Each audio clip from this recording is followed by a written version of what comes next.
Emu reveals their true power. Elder Saturn is no more. A new Elder appears. Dragon returns to the story, and more happens in this insane action-packed chapter. So make sure to stay tuned for that. Channel Pirate King Within, and smash that like button if you enjoy seeing One Piece videos like this one on the channel. I want to keep them coming. Make this the video you join the Nakama by subscribing and hitting that notification bell so you don't miss future One Piece reviews and updates. And now, without further ado, let's jump into it, spoilers and all. So this chapter is called How to Define Death, and it's a throwback to a sentence Vegapunk said in chapter 1123. As we'll see, Vegapunk will be relevant again in this chapter. So the chapter starts in Egghead. Marines are talking about the Seraphims. They are being recharged before being taken to the Marine ships. Lucci and Kaku are boarding Marine ships too. Nice to see that as Lucci wanted, Kaku made it. One of the agents asks for Stussy, but Lucci replies that he killed her. Lucci's face has no emotion, but Kaku's face is hidden, and it seems he's holding back his emotions. We don't see Stussy this chapter, but I am hesitant to believe that Lucci killed her just like that.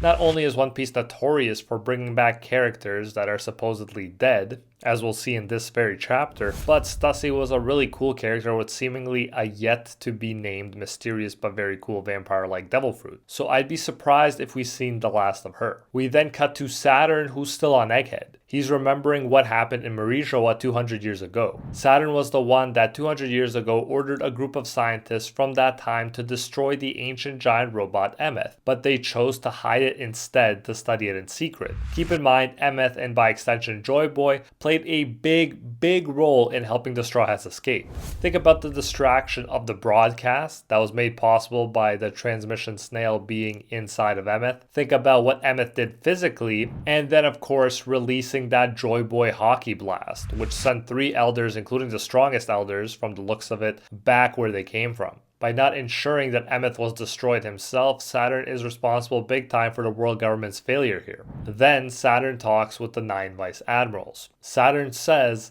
that they got everything they came for, the power plant, York, and Punk Records, but they also suffered a great failure. You see, he's trying to put a positive spin on it, but one doubts Emu will see it that way. The Vice Admirals apologize and say they will go to Elbaf immediately to catch Straw Hat. But Saturn says it's not necessary. Now, from the world government's perspective, it probably should be necessary after Luffy embarrassed them so badly here. But obviously, 9 Vice Admirals wouldn't be able to do anything anyways, so there's no real point in them going. Saturn says that the greatest failure we made is allowing Vegapunk's message to be broadcast throughout the world. And if you'll remember, the greatest failure was also the result of Saturn failing to dispose of Emeth when he had the chance. Because he didn't, Vegapunk could use him as an effective hiding place for his transmission snail. Then something really crazy happens. Vice Admiral Doberman says, Saint Saturn, as a soldier of the government, I would like to ask this question. If our action is considered a failure, then does that mean Vegapunk told the truth in his message? Then Saturn, without a word, blows Doberman's head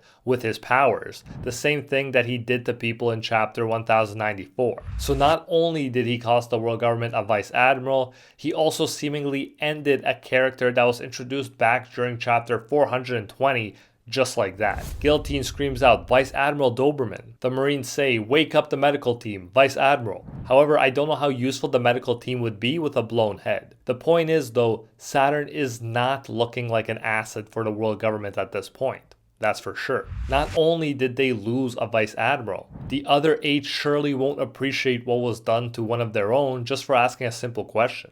We then cut to the labo phase, and York notices that the cloud machine is working by itself. She tries to stop it, but it's too late, and Punk Records, the upper part of the giant egg, detaches itself from Egghead Island and flies away thanks to the clouds. Man, Vegapunk really thought of everything here. York's response is, damn it, they took the Punk Records. We then cut to Marishowa.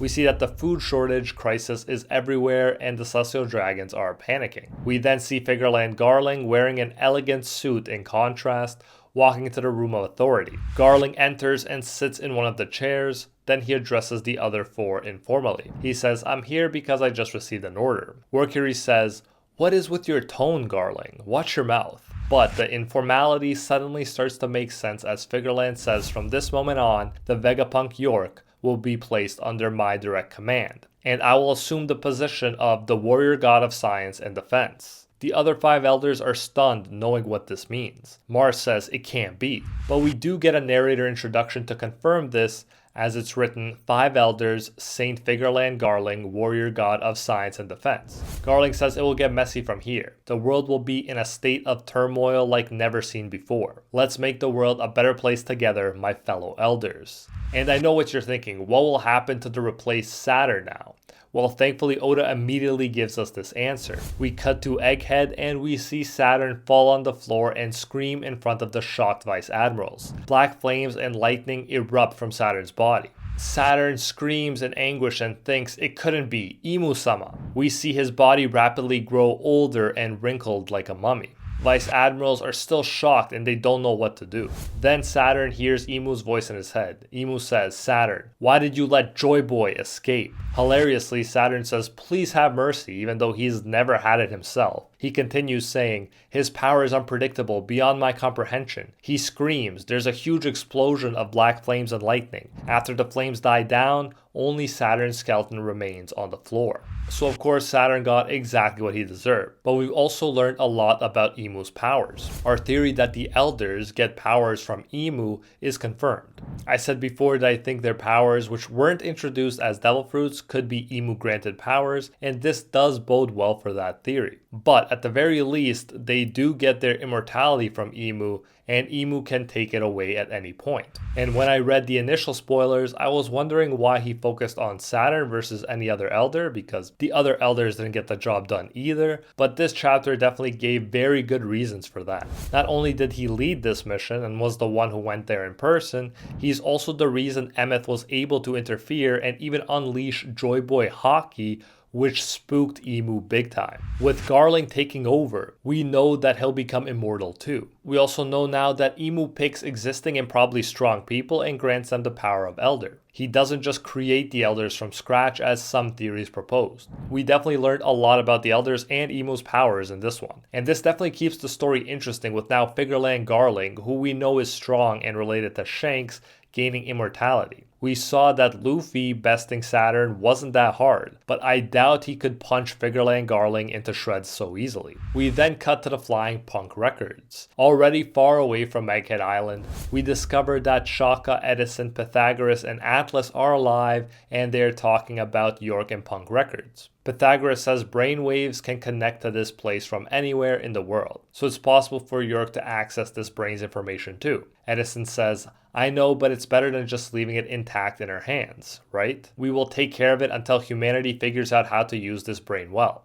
Shaka says because York shot us, we failed to take the laboratory with us too. Pythagoras says, "And we can't invent right now due to lack of budget and materials." And Edison speaks again saying, "That is where our friend will come in." A curious statement. We see that inside the Egg Dome, there is a long corridor with many replacement parts for the Vegapunk clones, bodies, heads, arms, and so on. The Vegapunks built a new body with the replacements combining Edison's head, Shaka's body and legs, Alice's left arm, and Pythagoras' right arm. All 4 of them are talking inside the same brain, but we don't hear Stella talking this chapter, probably because that would cheapen the death of the original Vegapunk and everything Kizaru went through afterwards as well. So it's possible we won't be seeing or hearing from Stella anymore, just the others. Once the Frankenstein mixed and matched body is complete, Edison says, "There, what do you think?" Atlas says, "It's weird," and laughs. Shaka asks, "Are you jealous of my normal proportions?" Edison responds, "Of course not." Atlas suggests throwing away all the York parts, and Edison laughs and says, "Good point, can't stand them." It's funny how they are all Vegapunk and yet they can have such funny conversations together. I love it. Edison then calls Nami's tutor, Haredas in Witheria. It's cool that they can just make calls like this as well. Edison says, "Hello, Witheria. This is Vegapunk here." Haredas says, "What? What do you want? And aren't you dead?" I love the fact that he asks, "What do you want?" before the "aren't you dead" part, which should obviously come first in this situation. Then, as promised, we get to the dragon part. We jump to Kamabaka Queendom. Koala is summarizing Vegapunk's speech for everyone. Betty says, "So our world is sinking into the ocean." Sabo says that it makes sense that the celestial dragons live on top of the red line, the highest location in the world, a good observation from his part. Ivankov says that that's why the world government ordered slaves to build giant bridges at Tequila Wolf, Vodka Wolf, Rum Wolf and Bourbon Wolf since 700 years ago. Karasu concurs, saying yes, they all have a purpose.